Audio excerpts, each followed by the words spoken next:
suñu ñoo jël seen avenir tayle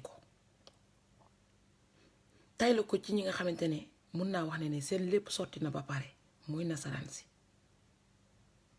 tey boo leen gisee élection di ñëw ñu jël xaalis di leen ko sànni nii mooy comme nañ doon naxee suñu maam yi jamono maam yi di ñëw di yëkkati seetu tu vois di jël seetu di leen ko may pour mën a jël seeni doom wala mën a jël seeni ressources c'est sous une autre forme milliards yooyu ñoo remplacé seetu mais booy xool anam li ñuy sàcc ak li ñuy piller loolu c'est rien par rapport loolu moo ëpp 10 000 fois milliards yi nga xam te ne moom la ñu jox farine pour mu ñëw sànni ñu ko tey il a été bien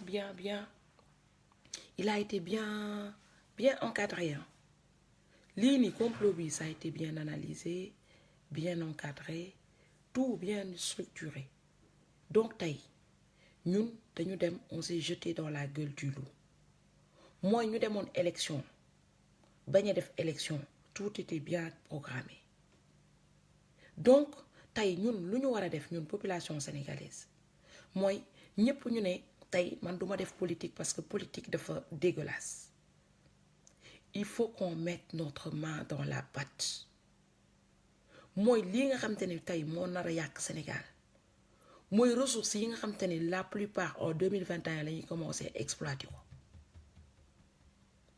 il faut que ñu bokk benn say il faut qu'on soit un ñu doon benn pour mën a affronter ñële lu ñu naan l'union fait la force tey boo leen ko defulee ñoom déjà ils ont tellement bien structuré que nañ def en sorte que visa sax doo leen ko am pour ñëw extérieur mais dinañ def en sorte que yéen li ngeen am yëpp dinañ ko jël ba pare jël leen tëj leen séquestrer leen dans votre misère tey loolu moo war a am moo commencé am d'ici quelque temps loolu mooy commencé am tey ñi fi toog yëpp di xorom maam yi nga ñi fi doon xorom Assane Diouf yëpp tey lu ñu wax Assane Diouf avait raison tey une bonne partie yi doon ne Assane Diouf mu ngi xorom tey ñoom ñooy toog ne Assane Diouf avait raison te pourtant ba ñu doon jàpp Assane Diouf y en a pas un qui est sorti quelques nit yu mel ni man ñoo nekk di manifester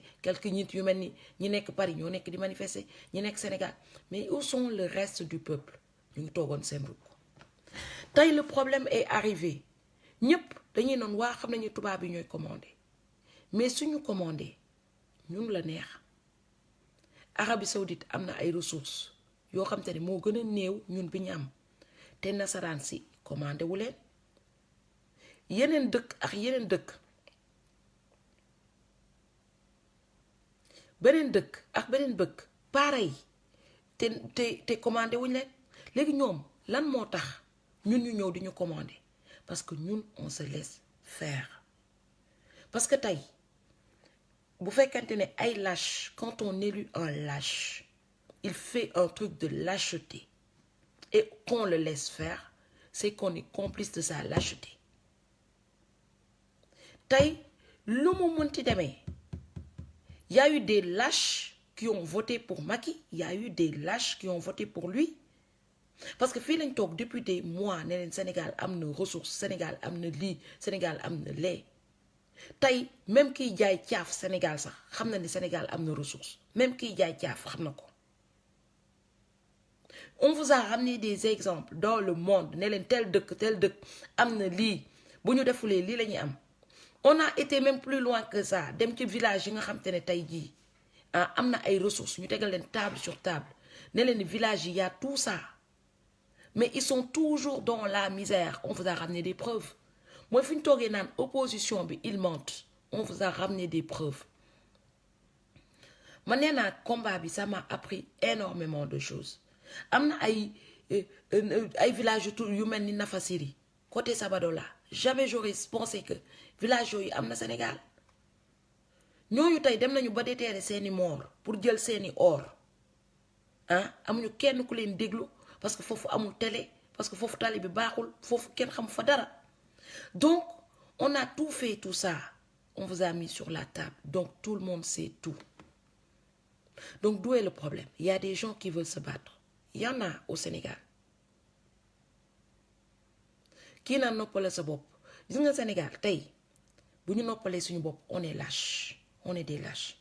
Man je veux pas être lâche dans ma vie et je serai jamais lâche parce que tey xooleen Karim Xuuxaar bi nga xam te ne xeex na ba ñu def ko ci kaso bi léegi on va être lâche, croiser nos bras et dire que non on s'arrête là kooku ñu wàcc ko ci kaso bi ah alors que ñun ñoo nekkandoo woon di xeex.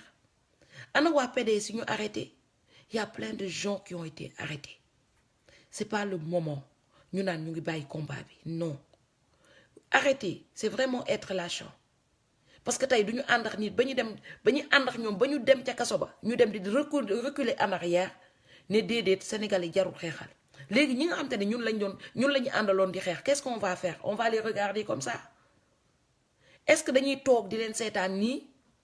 Man je veux pas être lâche et je serai jamais lâche dans ma vie. Gis nga ñii di naan non abandonné ñooñu ñoo abandonné woon seeni mbokk bi tubaab bi ñëwee di jël seeni doom ah wala seen maam yi abandonné woon seeni maamaati maam yi ah pour ñu dem def leen esclave ñun nag bu ñu nekk ci catégorie boobu noonu on a un moyen de dénoncer, on a un moyen de faire une politique boo xam te ne c'est saine, c'est pas la politique qui est dégueulasse en tant que telle, c'est ce qu'on en fait qui est dégueulasse.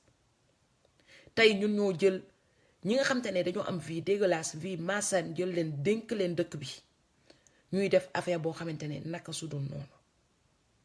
Tey il faut continuer de se battre soit par des manifestations soit même ngay dem ci rue sax di joxe ay flyers pour ak wax nit yi mais il faut continuer, il faut pas baisser les bras, faut pas ñu leen di décourager ne leen déedéet non duñu wàcc Macky Sall di def lu ko neex duñu wàcc tubaab bi di def lu leen neex parce que neexul ba neexul ah ji nga bu ñu leen wàccee ñu def lu leen neex ñun ñooy envoyer xaalis pour dundal ña nekk ci misère bi parce que tey ñi nekk Sénégal tey bu ñu manqué courant du tubaab bi la ñuy woo ne ko kaay fayal ma courant du tubaab bi la ñuy woo ne ko jox ma lu may lekk ñun la ñuy woo wax ñu ko kon tey ñun dañu bokk ci ñiy contribuer ci survie wu sénégalais yi kon tey bu ñu noppee dañuy continuer di contribuer financièrement ah bu ñu continuer di wax on va continuer de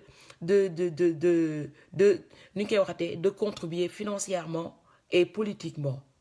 Donc il faut que la diaspora s'investisse non seulement financièrement mais aussi politiquement dans la vie politique sénégalaise parce que tey diaspora bi moo ëppal njëriñ état sénégalais tey diaspora bi lu mu amal njëriñ Sénégal ah état bi amalu ko Sénégal amalu ko benn yoon parce que fu leen état di sàccee ñun waa diaspora bi ñoo leen di yónni di leen defal kon tey ñun nañ ci am wàll. Il faut que les gens qui sont compétents hein, et qui sont à mesure de relever le défi, qu'ils continuent le combat. Le combat ne doit pas s'arrêter. Bu leen fi toog ay dafa waa APR di dugg naan non noppi leen Macky Sall gagné na ba pare non duñu noppi Macky Sall gagné na mais du sàcc na du ma ne gagné na de sàcc na il faut le dire sàcc na voilà avec la complicité des voleurs parce que multinationales c'est des voleurs hein.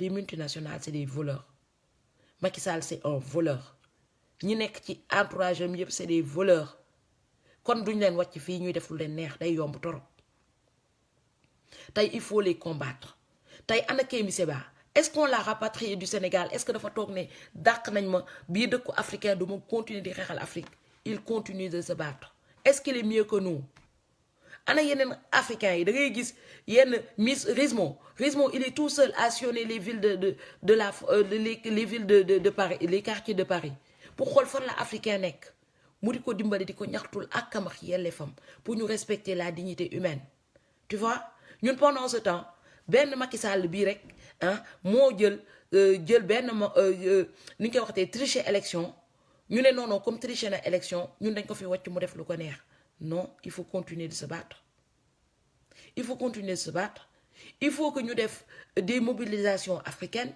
des mobilisations sénégalaises pour que ñu gën a am force Parce que notre force, c'est d'essayer d'unir, de rassembler le maximum de monde pour pouvoir affronter ces gouvernements-là, ces lâches. Parce que c'est des lâches. Macky Sall, tu es lâche. Tu es vraiment lâche. Parce que li am Sénégal, tout le monde est au courant. Mais cette lâcheté-là, moi, je ne veux pas contribuer à cette lâcheté. Je ne vais pas contribuer à cette lâcheté. Moi, non, il faut se battre. Il faut s'organiser. Il faut s'organiser. Mettre les moyens pour ne pas contribuer à la lâcheté de ces Sénégalais-là. Cette vie politique est malsaine. Ko xam te ne tey bu waxee lii bu subaa mu fen ku dàkk fen sa morom mu ne la kii la ku dàkk lèche kuy sa morom mu ne la kii la on a à la tête de ce pays des gens indignes ñoo xam te ne ku gën a indigne sa morom nga ne ma lii donc tey bu ñu toog dinaa non on va croiser les bras et laisser ces gens indignes nous malmener nous tirer au bout du nez là où ils veulent. Faut pas être l'esclave des indignes. Faut pas être l'esclave des lâches. Pour ne pas être l'esclave des lâches, il faut qu'on regroupe nos forces. Il faut qu'on essaie de se mobiliser. Gis nga suñu maam yi nga xam te dañu xeexoon pour génn ci esclavage bi. Ils ont subi de la lâcheté. Ils ont été vendus par des frères noirs. Mais n'empêche, ils ont continué le combat jusqu'à ce qu'on ait au moins cette petite liberté. Tu vois, qu'on appelle l'abolition de l'esclavage. Quand tu as tolo fi, mu nek néocolonialisme bi nga xamantene mom mo nek di poursuivre. Il faut qu'on essaye de se regrouper, qu'on essaye d'être honnête, d'être franc avec nous-mêmes, d'être franc avec nos prochains. Faut pas nous essayer au-dessus. C'est pas en essayant de diriger, de mener un combat qu'on va y arriver. Il faut que tout le monde soit au même pied d'égalité dans ce combat-là.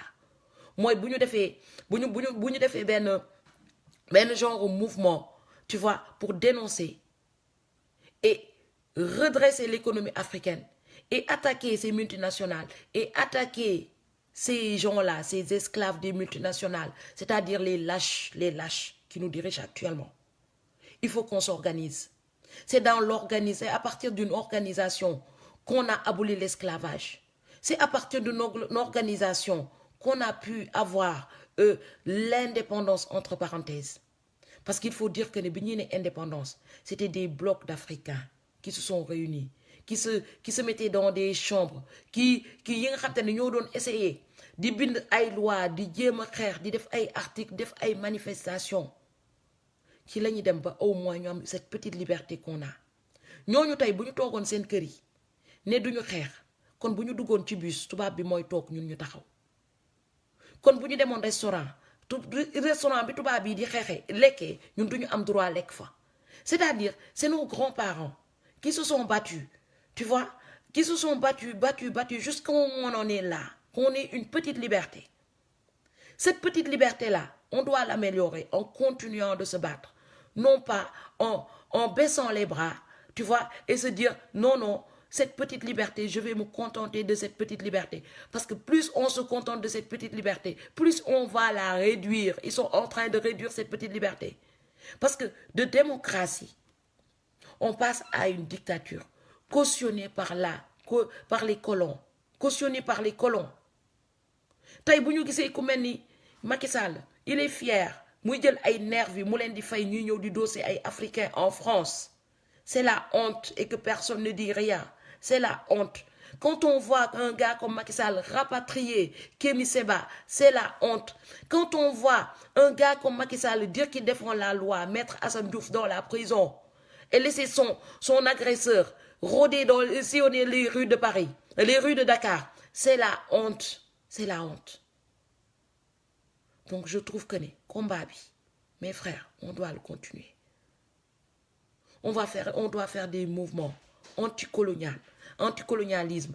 On doit faire des mouvements pour dénoncer, pour se battre, pour combattre ces dictateurs. Taïboulen Tok, non, il a gagné, il n'a pas encore gagné. À partir de maintenant, il faut qu'on se regroupe pour mieux structurer. Bép Sénégalais, il est partant pour faire un mouvement anticolonialiste, pour affronter ces gens-là, il faut y aller. Il faut y aller. Faut pas nuit au final. Non, non, non. Boulen khar, ba veille élection. Vous faites des mouvements de campagne électorale. Veille élection, vous def des partis politiques de campagne électorale. Et quand l'élection est finie, hein, tout le monde baisse les bras. Non, ce n'est pas le moment de baisser les bras. C'est le moment de se battre. C'est le moment d'unir nos forces. C'est le moment d'unir nos compétences pour exiger que nos compétences soient mises en valeur. Donc, taï, nena, kip, bep sénégalais. Les gens ont besoin de nous. Dis nga de Guédiawaye, j'étais là à dire que oui, c'est des lèches-culs. Même Guédiawaye a dit non à Macky Sall. Une bonne partie de Guédiawaye a dit non. Une bonne partie de Touba a dit non à Macky Sall. Toute la sud de la Casamance a dit non à Macky Sall. Est-ce que nous sommes non à Macky Sall? On va se dire qu'ils ne valent pas la peine de que ils ne méritent pas notre soutien. Non, nous, ils méritent, merci beaucoup Absa. Nous, ils méritent notre soutien. Ils sont au fin fond du Sénégal, ils méritent notre soutien. Parce que si on baisse nos bras et dire que non, non, non, Sénégalais, jarul khékhal. Mettez-vous à la place des enfants qui, ça fait 2 ans, tu vois, on se battait, on leur donnait l'espoir. De se dire que nous, au moins, nous avons des grandes sœurs, des grands frères, des frères qui à l'extérieur. Ils pensent à eux. Nous avons des manifestations au Sénégal. Hein, parce que nous avons c'était des gens exclus de la société, qui n'avaient pas droit à la parole. Nous avons des manifester. Parce que nous avons beaucoup de gens. Mais il ne faut pas s'arrêter là. Il faut se structurer. Il faut se structurer pour combattre l'injustice que les Sénégalais di dund, les Africains di dund, combattre l'État c'est mafieux, dem waxtaan ak chefs religieux. On parlera avec tous les chefs religieux dans le respect. Mais il faut que les pendus soient remis à l'heure pendant qu'il est temps. Les ressources ne sont pas encore exploitées. Tout est là. Rien n'est perdu. Rien n'est perdu. Yef yaa ngi ci suuf si. Tay buñu joggé avec un déclic, un seul déclic. Tu vois, bien structuré, les gens vont nous écouter. Peut-être que le langage qu'on a utilisé sur Internet, ça a dû vexer d'autres personnes. Peut-être qu'il y a des gens qui ont eu peur parce qu'ils nous voient dire des gros mots, ça ne fait pas partie de notre éthique. Peut-être qu'on a utilisé des mots, ça ne fait pas partie de notre éthique. Il faudra utiliser peut-être le langage qu'il faut. Le langage qu'il faut. Comme il faut parler avec tout le monde. Dans ce Sénégal qu'on veut construire, il ne faut pas exclure des gens. Non. Il faut prendre la compétence de tout le monde parce que tout le monde y a droit. Même qui nga xamantene hein dafa dof sax amna droit ci Sénégal moy ak yellefu ñep lañu wara respecter. Pour ça, il faut y aller, il faut pas baisser les bras. Tay mëno leen ma wax né tay dañuy wacc les gens qui sont à Guédiawaye. Xalé yi nga xamantene tay ils sillonnent les rues pour sensibiliser les jeunes. Est-ce qu'on va les laisser comme ça? Est-ce que dañuy wacc Aliou Sall continuer cet incompétent là? Continuer de donner maire ou Guédiawaye et de accompagner le peuple pour pouvoir choisir un bon maire? Est-ce qu'on doit laisser Macky Sall continuer de bafouer notre justice? Comme ça? Est-ce que nous continuer de watch ñi nga xamantene dañoo mën fenn amuñu cadeau mu melni Maître El Hadji Diouf dugal seeni loxo ci suñu politique? Est-ce qu'on doit baisser les bras dans cette situation là? Non. On a mis le Sénégal entre les mains des gens qui n'ont pas de dignité. Donc, il faut continuer ce combat. Rien que pour ça, il faut continuer ce combat. Est-ce qu'on doit laisser le Sénégal continuer de périr dans cette vie malsaine où les filles, c'est des prostituées, une bonne partie des filles, c'est des prostituées, où les futurs enfants risquent d'être des voleurs? Moi, je ne serai jamais complice de cette situation. Face à cette situation, je chercherai toujours des solutions. Je ne dirai pas que j'ai la meilleure solution. Mais j'essaierai toujours de chercher des solutions avec des gens qui veulent chercher des solutions et mettre des solutions en place. Quand ce n'est pas le moment de baisser les bras. Il faut continuer le combat, mes frères. voilà, le combat continue. On aura nos activités. Mam day xey dem liggéeyi comme niñ koy waxé mam amna liggéey day xey dem liggéeyi. Mais tout en allant travailler, il faut qu'on aménage un petit moment dans notre quotidien pour continuer ce combat-là. Ce sera un combat sur les réseaux sociaux. Ce sera un combat sur le terrain. C'est pourquoi j'appelle, ça tombe bien parce que Malik Youm mu ngi dugg ci live bi. Ce sera un combat boo xamante ne il faudra ñun ñi nekk ci diaspora bi, je l'ai dit à Anna, mettre 1 euro par jour, 1 euro par mois, tous les gens de la diaspora. Tu vois, même si c'est une loi qu'on se vote, qu'on se prive 1 euro, fu nitu diaspora bi nekk, avec une transparence pour pouvoir mener ce combat parce que tout combat mérite finance. Xam nga, pour que ñu mëna dem soutenir ñi nekk sur le terrain, pour les aider, les accompagner, pour qu'ils puissent pouvoir voter. Il y a plein de gens qui ne savent pas voter. Tay ñaata nit ñoy xaar ndigal pour dem voter ji alors que ñom ñoo waron xol kan mo leen doy ñu voter ko. On a un sérieux problème.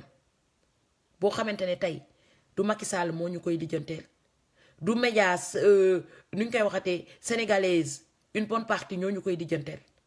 Tay buñu amone finance tay les médias yi nga xamantene tay ji ils sont à mesure de dire les bonnes informations au temps réel. Xaalis boobu la ñuy jël gën leen financer.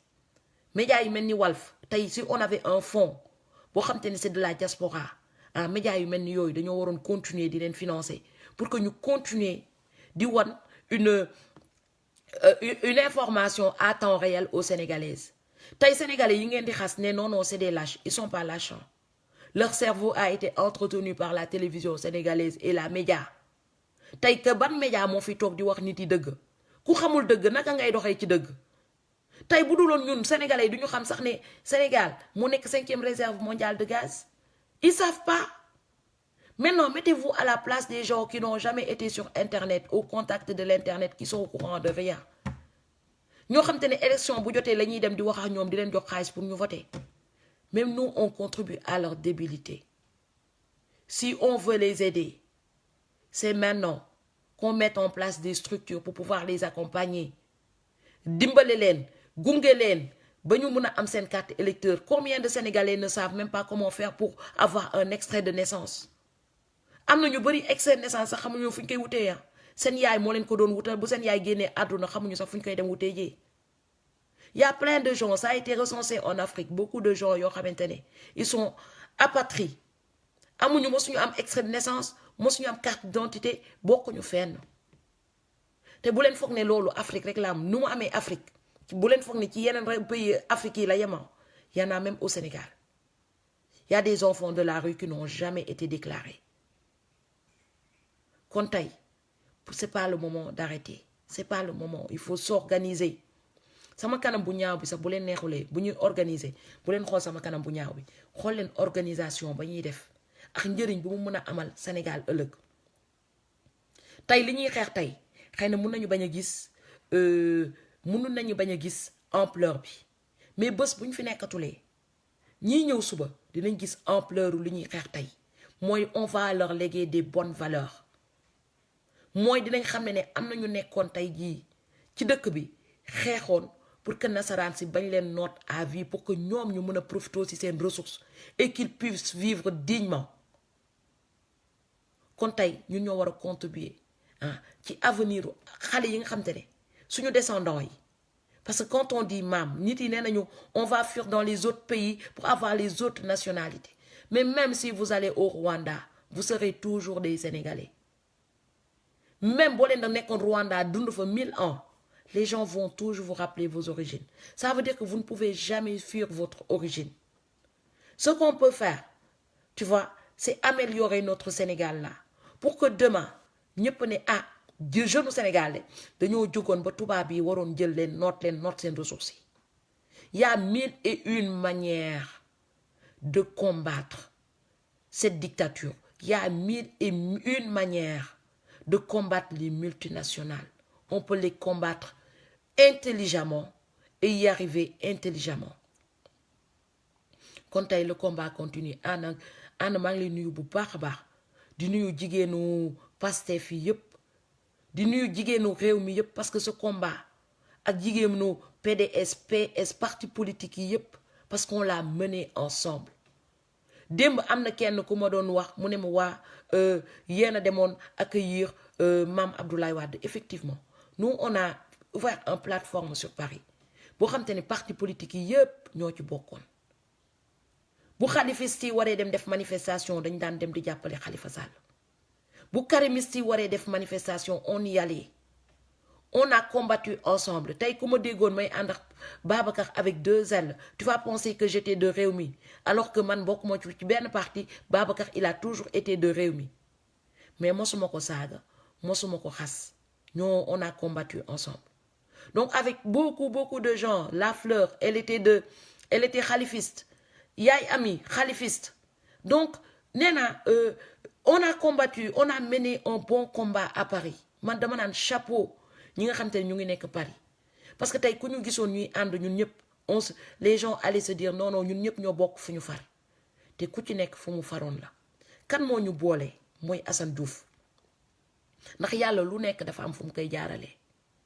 On s'est levé à la base pour se battre pour Assane Diouf. Gis nga cet amour de se battre pour Assane Diouf, tu vois moom moo jur beneen amour mooy amour de vouloir se battre pour que la justice soit équitable au Sénégal. Loolu moo indi ñuy gëstu di gëstu, c'est ce qui nous a poussé à réfléchir, à aller loin. Tey ñëpp dañ naan maam dafay profité ci Assane Diouf pour politique. Bah su dee noonu lañ ko gisee sant yàlla c'est une bonne chose. Mais man xam naa ne en âme et conscience que ne cet amour que j'ai toujours eu d'ailleurs de me battre contre l'injustice. Mun naa wax ne une bonne partie li ko gën a yëkkati mooy Assane Diouf. Parce que j'ai jamais voulu laisser ma peau noire être indignée dans le monde entier. Tey aujourd'hui on est indigné dans le monde entier. C'est pas ma personne qui est indignée, mais c'est tous les Sénégalais qui ont été indignés. C'est toute l'Afrique qui a été indignée. Tey bu ñu newaan Sénégal, les Sénégalais sont intelligents. Les Sénégalais se sont battus. Les Sénégalais étaient devant. Les Sénégalais ne se sont jamais laissés faire. Tay li nga xam te ne dañ ko liggéeyoon depuis des années et des années. Mais mettez-vous à la place de Mame Abdoulaye Wade qui était professeur à la Sorbonne. Il était professeur à la Sorbonne. Il a enseigné des Français. Il a enseigné des ministres africains. Man amna ay ministres yoo xam te ne fii damay fréquenter seen doom ay ministres béninois ils étaient élèves de maître Abdoulaye Wade. Kooku tey comment on l'a indigné devant l'Occident en prenant tous nos ressources et leur donner et nous mettre dans la merde. Mais mettez-vous à la place de cette personne. Mettez-vous à la place de notre recul. Est-ce qu'on préfère rester et reculer ou bien on préfère se battre et avancer? Moi personnellement j'ai choisi de me battre pour avancer. Je me battrai à ma façon.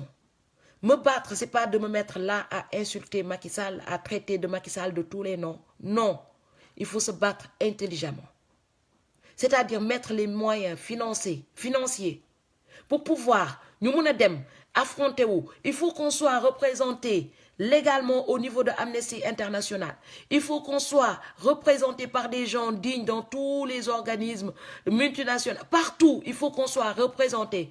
Le jour qu'on sera représenté par des gens qui sont compétents, ñi nga xam te ne tey amouru Afrique rek moo leen yëkkati bu boobaa ñun suñu bopp suñu kàddu dina yegg fa ñu bëgg a yegg. Tey on n'est pas assez représenté. Tey on n'est pas assez représenté partout. Tey li ñuy ñaxtu fii kan mooy dem. Quelle est la personne compétente qui va nous représenter au niveau de la CEDEAO? Tey fi ñu defee erreur mooy CEDEAO kan moo fa nekk suñu planton? Cissé Lo. Cissé Lo il fait partie de qui? De Macky Sall. C'est-à-dire la mafia on l'a étalé partout. Partout. Boo demee Amnesty International ci rukk-rukkaat yi ñoom ñëpp dañu infiltrer fu nekk def fa seen élément. C'est-à-dire fu ñu war a yuuxoo yëpp nit yi calculer ñu. La mafia nous a devancés. Qu'est-ce qu'il faut faire? Maintenant, il faut se réorganiser. Il faut se réorganiser pour que nous, on soit représentés partout, nous les gens patriotiques. Pas les gens d'intérêt, pas les gens politiciens qui vont aller lécher le cul, qui seront là pour défendre les intérêts des multinationales, mais que les intérêts des Sénégalais, les intérêts des Africains soient représentés partout. CEDEAO, si on avait envoyé un gars comme Kémi Seba, si on avait envoyé un gars comme Hassan Diouf, est-ce qu'on allait avoir des résultats qu'on a aujourd'hui? Non. Tay CEDEAO dana non. Macky Sall day appliqué oui parce que xamna nafa ñafa tok hein mom lañ fa nekkaluñ fa population sénégalaise.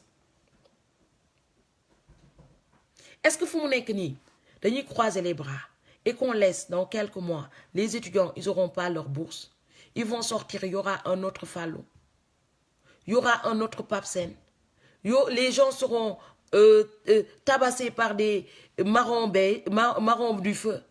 Est-ce qu'on doit laisser les bras et regarder cette situation se passer comme ça? Moi, personnellement, je ne peux pas. Je me lève. Des fois, je me dis, faut essayer de déconnecter, mais je ne peux même pas me déconnecter. Parce qu'à chaque fois que je veux me déconnecter, je me sens lâche. Hassan Diouf, Hassan Diouf gagne prison, je vais me déconnecter. Mais avant que Hassan Diouf ne sorte en prison, Karim, on l'a arrêté. Est-ce que notre combat va s'arrêter sur la liberté de Hassan et laisser Karim dans la prison et laisser les gens qui sont les PDS nek dans la prison, Khalifisti nek dans la prison? Man personnellement, ça m'engorde mayumako parce que on était ensemble même si on se connaît pas. Tu vois, à travers les réseaux sociaux, on a été ensemble. Moi, je me mets à la place de ces gens-là. Si demain j'étais en prison, j'aurais bien aimé qu'il y ait des gens au moins qui se lèveront pour moi. Donc, je vais me lever pour ces gens-là. Je continuerai à me battre. Tay amna ben manifestation pour Paris. Les gens qui sont disponibles, descendez. Donc, c'est porte de la Chapelle, porte de Clignancourt jusqu'à Château-Rouge. À partir de 15h, les Sénégalais sortaient. Tay ñepp ñi nek di kébot ku mën na dem. Ku mën na dem. Allez-y, plus on sort, plus les gens ils nous écoutent, plus on sort, plus ñepp xamné né Sénégal am nañ luñu metti. Donc on vous appelle de sortir, venez nous rejoindre. Venez rejoindre le manifestation bobu nonou. Parti politique yep parce que là on part. Tu vois dans une idée citoyenne. C'est un combat de citoyens. Donc il faut que yéen ñep ngeen génn. Ngeen ñew andax ñi nga xamantene tay ñoy marche. Je parlerai des gens qui sont à la Tour Eiffel qui vendent les jouets là. Ñoñu saay bu ñuy marche, ñom ñu ngi continuer di jaay sen jouets. Té saay bo len déwé da ngeen bëgg ñun ñu len di cotiser pour yobbu sen koor yi. Il faut arrêter de se foutre de la gueule des gens. On n'est pas là pour cotiser pour ramener des corps. Occupons-nous d'abord des vivants. Moi ñi nga xamantene dañu tok ni et que dañu wara préserver sen dignité. Tay bu ñuy marche ñew len jappalé ñu. Bu suba bo len amé nakar ñu mën leena jappalé. Mais tay vous voulez qu'on soit avec vous quand vous êtes dans votre malheur, alors que ça est bonne marche.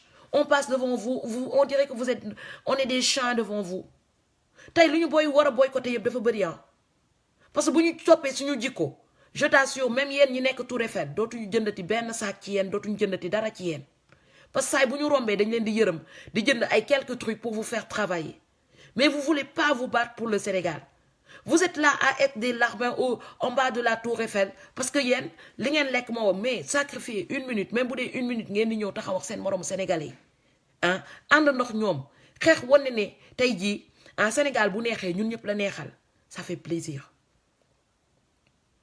Yenen sénégalais pareil yeen ñi nek APR bi yebo dégg na dem ñu dem def ben live né mam néna Macky Sall bu yégué effectivement mo na ko wax Macky Sall bu yégué ñum ñuy toroxalé non la leen di toroxalé parce que ana Khalifa Sall mo jappalon Macky Sall mu yégg non tay ji néna ko rap tej ko ci kasso bi.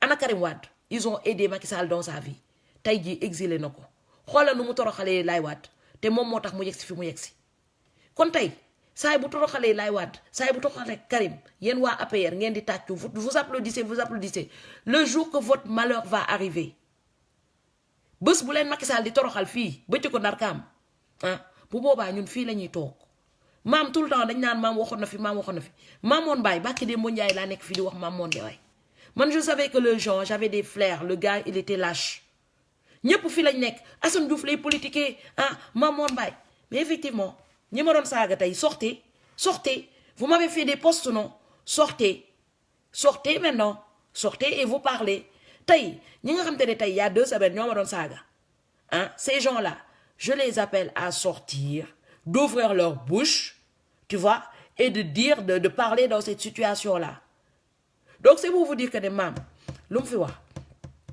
seen maam bii nii lu mu fi wax ah bi boo ngeen topp ko ndànk vous allez y arriver Assane Diouf ah moom la mu neex leen moom la mu ñàkk leen neex moom la yàlla def ci moom def na ko ba pare ah tey toroxal bi ngeen toroxal Assane Diouf Mamour Mbaye toroxal bi nga toroxal Assane Diouf il est sorti même pas une semaine yàlla mu ngi toroxal sa ndey mooy t'as fait un faux pas boo xam te ne ton hypocrisie ta méchanceté tu vois le fait que tu sois larbin le bon Dieu l'a dévoilé en une fraction de seconde mooy ji nga bu fekkente nit day wut tur ci turu Assane Diouf ah yàlla moo lay dévoilé yàlla le bon Dieu il est là yàlla nelawul yàlla fi mu taxawoon mu ngi fa nee naa dëgg kenn mënu ko wëlbati mu doon fen dëgg rek la nit ki boo nekkee ci sa dëgg taxawal ci sa dëgg muy neex muy métti taxawal ci sa dëgg tey dëgg boobu Assane Diouf taxaw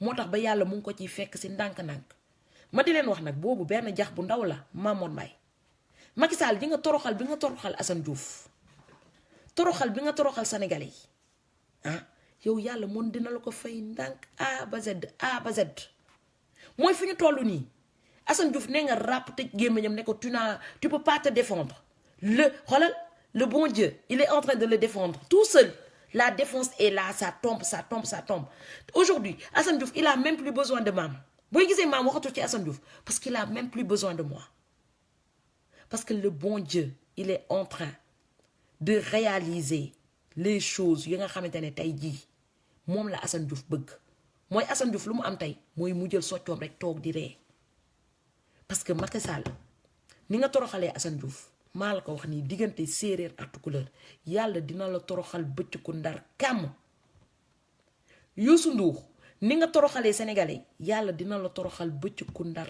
kàmm tey nee naa ressource Sénégal yi ku ci lekk loo ci wat a lekk ah ñëpp ñu ci laal A ba Z vous regarderez le chemin di ngeen ne maam non elle raconte du n'importe quoi tu comprends je continuerai de me battre à ma façon intelligemment mais par contre dinaa la wax leen ma xeex bañ a xeex je sais que le bon Dieu il est là ce bon Dieu que je sens que je ressens quand je me lève que je sens à côté de moi qui m'accompagne qui me donne la force bon Dieu bi nga xamante ne bañ may agressé dee mënoon na fa xaj mu wàcc fi bon Dieu bi nga xamante ne keroog bi ñuy dem siège vous êtes venu avec des couteaux le bon Dieu vous a gardé nous a préservé parce que xol bu rafet bi ñu ci jiite te xaaruñu ci lenn moo tax ba yàlla boobu duñu gunge tous les jours donc on a la vérité on a le bon Dieu di nga ñaari affaire yooyu boo ko amee am dëggu am yàlla foo toog yàlla dalay fekk si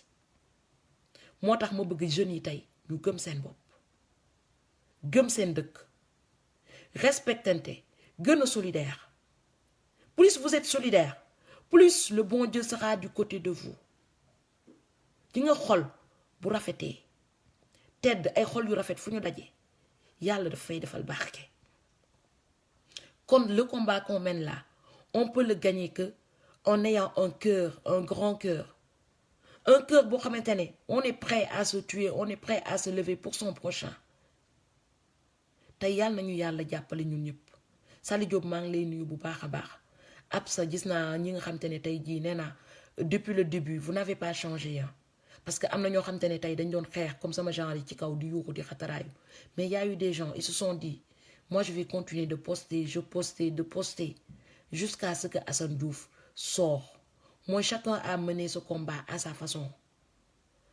donc c'est pas que nga nekk fi di xataraayu maam jëlul paye ci combat bi mun naa wax ni maa jël ndaare parce que am na ñoo xamante ne peut-être financièrement ils étaient sur le terrain ils se sont dit duñu wàcc mukk doomu Assane Diouf yi di dee xiif parce qu'ils ont reconnu leur erreur kon ñooñu ñëpp nee naa ñooñu ñëpp bokk nañ ci combat bi ñu ma xam leen bañ leen xam nga yal na leen yàlla fay parce que du man maa leen di fay parce que awma lu ma leen fayee mais képp ku nga xamante ne tey jóg na di xeexal sénégalais bépp sénégalais en particulier Assane Diouf yal na la yàlla fay la nga def ci Assane Diouf ci sa njaboot ba nga xamante ne ni nga taxawoo Assane Diouf yal na la yàlla taxawoo noonu sa njaboot. kon c'est pour vous dire que ne tey quel que soit alpha le bon Dieu est avec nous. képp ku ñu toroxaloon ci li ñuy def nii xeex bi ñuy def nii yàlla dina ko tiiñal.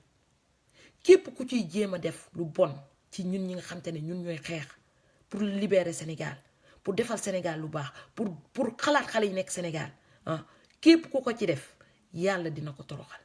la preuve en est que politiciens yi fi nekkoon yëpp un par un di politique ngir turu Assane Diouf et que c'était pas sincère te yàlla benn par benn mu ngi ñuy woon seen bopp.